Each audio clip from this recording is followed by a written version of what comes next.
गामणेमळा ते शांतीनगर या मार्गावरील रस्त्याचे काम गेल्या 20 ते 25 दिवसांपासून रखडल्यामुळे परिसरातील नागरिकांना मोठ्या गैरसोयीला सामोरे जावे लागत आहे। संबंधित रस्ता अंशतः एकेरी वाहतुकीसाठी खुला ठेवून खोदकाम करण्यात आलंय। मात्र त्यानंतर काम बंद अवस्थेत असल्याने वाहतूक कोंडी, धूळ आणि अपघाताचा धोका वाढलाय। नागरिकांच्या म्हणण्यानुसार या प्रकरणी संबंधित अधिकारी व लोकप्रतिनिधींशी संपर्क साधण्याचा प्रयत्न केला असता ते फोन उचलत नसल्याची तक्रार आहे। काही वेळा फोन उचलल्यास उडवाउडवीची उत्तरे देणे किंवा अरेरावीने बोलणे असे प्रकार घडत असल्याचंही समोर आलंय। कंत्राटदारांशी संपर्क साधण्याचे प्रयत्न देखील निष्फळ ठरत असल्याने नागरिकांमध्ये संतापाचे वातावरण आहे। या पार्श्वभूमीवर नागरिकांनी थेट महापौर हिमगौरी आहेरडके, उपमहापौर विलास अण्णा शिंदे, मच्छिंद्र भाऊ सानप यांच्याकडे धाव घेत निवेदन सादर केलंय। यावेळी नगरसेवक प्रमोद पालवे तसेच समाजसेवक निवृत्ती काकड, चेतन काकड, ऋषिकेश आहेर, परसराम बाबा पिंगळे, मच्छिंद्र भाऊ चांगले, सुनील पिंगळे यांसह अनेक मान्यवर उपस्थित होते। निवेदनादरम्यान नागरिकांनी आपले व्यथा मांडत तातडीने काम सुरू करून पूर्ण करण्याची मागणी केली आहे। यावेळी महापौर व उपमहापौर यांनी संबंधित अधिकाऱ्यांशी चर्चा करून लवकरात लवकर काम पूर्ण करण्याचे आश्वासन दिले। तसेच नागरिकांची गैरसोय दूर करण्यासाठी प्रशासनाने तातडीने पावले उचलावीत अशी अपेक्षा व्यक्त करण्यात आली आहे। दरम्यान या मार्गावरील वाढती वाहतूक आणि रखडलेले काम लक्षात घेता प्रशासनाने त्वरित कार्यवाही करावी, अन्यथा नागरिकांकडून आंदोलनाचा इशारा दिला आहे। नमस्कार, मी निवृत्ती काकड, शांतीनगर एरियात श्री कॉलनीमध्ये राहतो। आम्ही साधारण 82 साली नाशिक महानगरपालिकेमध्ये नाशिकमध्ये आली। त्यानंतर 92ला ती प्रशासकीय राजवट 10 वर्ष असल्यामुळे नंतर लोकप्रतिनिधी नियुक्ती झाली त्याच्यामध्ये। तेव्हापासून आजपर्यंत मखमलाबाद हा जो परिसर आहे तो प्रत्येक समस्याला तोंड देतोय।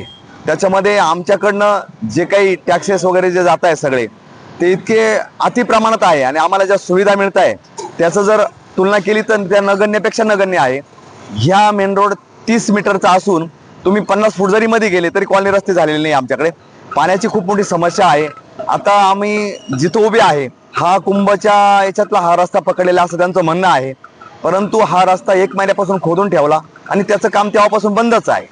तर ह्या रस्त्याला बरेच हॉस्पिटल आहे, तर त्या हॉस्पिटलमध्ये लोकांना येण्याची जाण्याची जी गैरसोय होते, शाळेतले विद्यार्थी असतील किंवा जे बुजुर्ग लोक असतील त्यांना धुळीचा जो त्रास होतोय तो खूप मोठ्या प्रमाणात होतो आहे। आणि ह्या त्रासाला सामोरं किती दिवस जायचं एक मर्यादा होत्या। 3 दिवसापूर्वी मी रस्त्याने उभा असताना तिथे एक ॲम्ब्युलन्स थांबली, त्याच्यामध्ये एक महिला, गरोदर महिला होती। त्या असह्य वेदना पाहून मला असं वाटलं का काहीतरी आपण स्वतःच केलं पाहिजे। तर त्या दिवशी मी सगळ्या नागरिकांचा एक ग्रुप तयार केला। त्याच्यामध्ये ज्या लोकांच्या प्रतिक्रिया येत होत्या त्या इतक्या भयावह होत्या का मी कल्पना करू शकत नाही। मग त्या दुसऱ्या दिवशी असं ठरलं का आपल्या महापौर ताई त्यांना निवेदन द्यावं, विलासांना आपले उपमहापौर त्यांना पण निवेदन द्यावं। कारण का द्यायची वेळ आली तर कुठलाही कॉन्ट्रॅक्टर आमचा फोन घेत नाही, प्रशासकीय अधिकारी आमचा फोन घेत नाही। डेप्युटी साहेबांना आम्ही इतके फोन केले पण त्यांनी आमचा फोन ब्लॅकलिस्ट मध्ये टाकला गेला। त्याच्यामुळे कुठेतरी संताप होतो। जर हे लोक आपल्या सेवेसाठी असतील, लोकप्रतिनिधी पगार शासनाचा घेता म्हणजे आमच्या करातूनच त्यांना पगार जातो ना, तर त्या पगाराच्या मोबदल्यात त्यांनी आम्हाला कमीत कमी आमचा फोन रिसीव्ह करा, त्याची समस्या सांगावा, काय अडचण आहे त्याच्यावरती आपण मार्ग काढता येतील।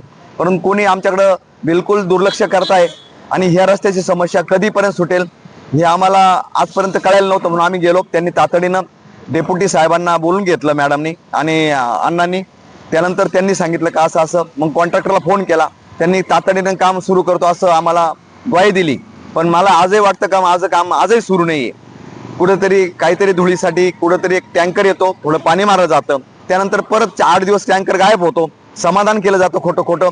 तर याच्यावर मला वाटतं प्रशासनाने आणि सगळ्यांनी योग्य ते प्रत्येकावरती कारवाई करावी, आम्हाला न्याय द्यावा। आम्ही कुणाच्या दारात जाणार, एक सर्वसामान्य नागरिक कुठपर्यंत, त्याची मर्यादा कुठपर्यंत जाण्याची आहे, आम्हाला तिथपर्यंत वेळ येऊ नये, रस्ता रोक करण्याची वेळ येऊ नये आणि झाली नाही समस्याचं निराकरण उद्रेक कधीतरी बाहेर येईल, पण त्याचं रूपांतर रस्ता रोकोमध्ये होईल। तर ह्या गोष्टीची सगळ्यांनी शासनाने आणि लोकप्रतिनिधी दखल घ्यावी अशी माझी ब्युरो रिपोर्ट, नाशिक लोकशाही न्यूज, नाशिक।